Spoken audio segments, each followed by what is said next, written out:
Ivy and Bean.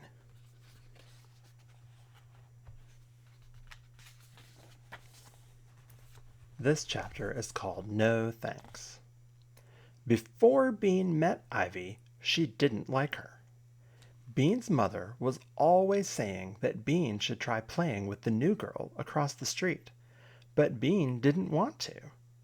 "She's 7 years old, just like you," said her mother, "and she seems like such a nice girl. You could be friends." "I already have friends," said Bean. And that was true. Bean did have a lot of friends. But really, she didn't want to play with Ivy because her mother was right. Ivy did seem like such a nice girl. Even from across the street, she looked nice. But nice, Bean knew, is another word for boring.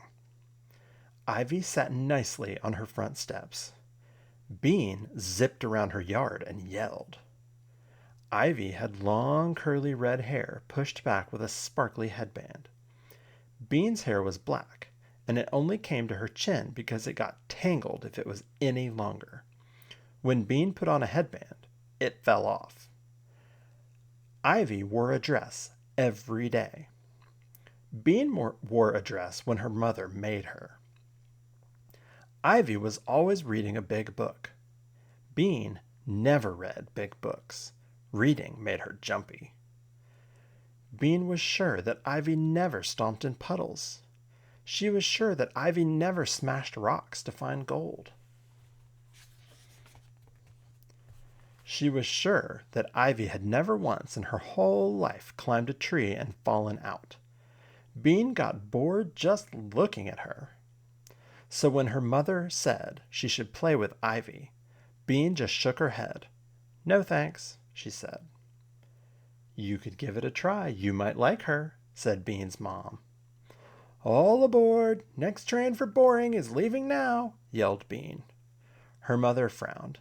"That's not very nice, Bean." "I was nice. I said no thanks," said Bean. "I just don't want to, okay?" Okay, her mother sighed. "Have it your way." So for weeks and weeks, Bean didn't play with Ivy. But one day, something happened that changed her mind.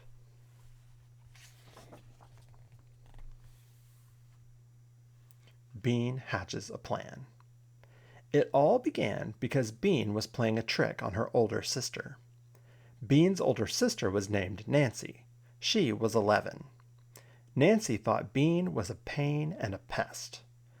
Bean thought Nancy was a boogerhead.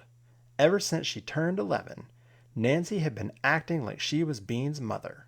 She ordered Bean around in a grown-up voice. "Comb your hair, no more pretzels, brush your teeth, say please." Bean's mother said that Nancy was going through a stage. Bean knew what that meant. That meant Nancy was bossy. Bean also knew that nobody likes bossy kids, so she was trying to help Nancy be done with her stage. Here's how she helped. She bugged Nancy until Nancy freaked out. Bean thought this was pretty helpful. The afternoon that Bean got her great idea, she was shopping with her mom and Nancy. Actually, Bean was being dragged along by her mom and Nancy. Bean hated shopping. Nancy loved it. Nancy was trying on skirts. Lots of skirts. She put on a purple skirt. She looked at her front in the mirror. Then she turned to the side. Then she turned around and tried to look at her behind. "Looks good," said Bean. "Let's go." "Be patient just a little longer, Bean," said Bean's mother. "I think it's cute, honey," she said to Nancy. Nancy looked in the mirror some more. "Do you think the pockets are dumb?" "I like the pockets," said Bean's mom. Get it, moaned Bean. She'd never been so bored in her entire life. She was so bored she fell on the floor. Then she took a tiny peek up at the lady in the dressing room next door. Yow! "Get up, Bean," said her mother, "this minute." Bean got up and sat on the triangle seat again. She waited. Nancy looked at herself. "I kind of like it," Nancy said, "but it costs $40. That's all my money. I could get 2 shirts for $40. Don't be a tightwad, said Bean. She had just learned that word. It meant someone who didn't like to spend money. Don't call your sister a tightwad, said Bean's mom. Bean saw Nancy's eyes looking at her in the mirror. Tightwad, Bean mouthed without any sound.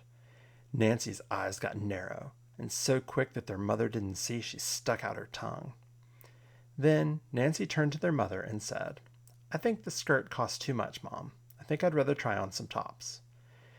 Bean knew then that Nancy was being slow on purpose, just to drive her crazy. Bean thought about kicking her in the shin. But then she got the idea. It was a great idea. It was also a helpful idea, one that would teach Nancy not to be such a tightwad.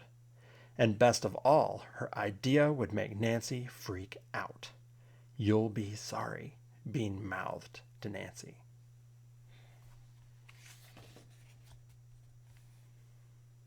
The Ghost of Pancake Court. Bean was hiding inside a big round bush in her front yard. The bush was right next to the sidewalk, and it was very scratchy and sticky inside. But Bean needed to be in the bush for her plan to work. Here's how Bean's plan went. She took a $20 bill out of Nancy's purse and taped a long thread to it. She put the $20 bill on the sidewalk. Then she held on to the other end of the thread and climbed into the bush. Nancy would be coming home from school soon. She would see the money on the sidewalk. She would bend down to pick it up.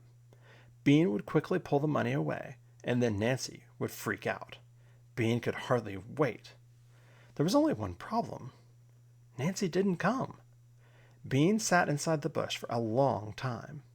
A branch poked her arm. Leaves fell down her shirt. She itched. She waited.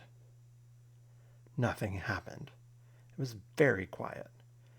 Bean was hardly ever this quiet for this long. Because there was nothing else to do, she looked at the house across the street. Really, it wasn't across the street. It was around the street. Bean loved her street. The first reason was its name, Pancake Court. The second reason was that it ended in a big circle right in front of Bean's house. Her dad called it a cul-de-sac. Bean called it cool. If Bean started riding her bicycle at the end of the block and pedaled really, really hard, she could whiz around the circle, tilting low over the sidewalk like a motorcycle racer. Slam! Bean looked up. She saw Ivy come out onto her front porch and plop down on the top step. Bean squinted at her. Ivy looked strange. She wasn't wearing a dress today. She was wearing a black bathrobe with lots of little pieces of paper stuck to it. Weird, thought Bean. She squinted some more. Instead of a big book, Ivy was carrying a stick painted gold. Bean made a face. What a goony costume, she thought. What a dork. Ivy sat. She didn't do anything. She just sat there all by herself. That was another strange thing about Ivy. She didn't mind being alone. She never played with anyone. Bean played with everyone. Big kids, little kids, all the kids in the neighborhood played with Bean. Even Crummy Matt, who was so crummy he threw other kids' toys into the road, wanted to play with Bean. She took care of the little kids. When they fell down and got blood all over their knees, Bean would take them home to get Band-Aids. The big kids let her play with them because she had good ideas, like seeing how many backyards they could cross without touching the ground. Bean loved big groups of kids playing big games like pirates or hide and seek. Sometimes Bean wished she were an orphan so she could live in an orphanage with 100 other kids. Of course, she didn't tell her mother and father that. Bean watched Ivy alone on her front porch. Wasn't she lonely? Now Ivy was muttering something that Bean couldn't hear. And then she began to wave the stick in the air. Bean couldn't stand it anymore.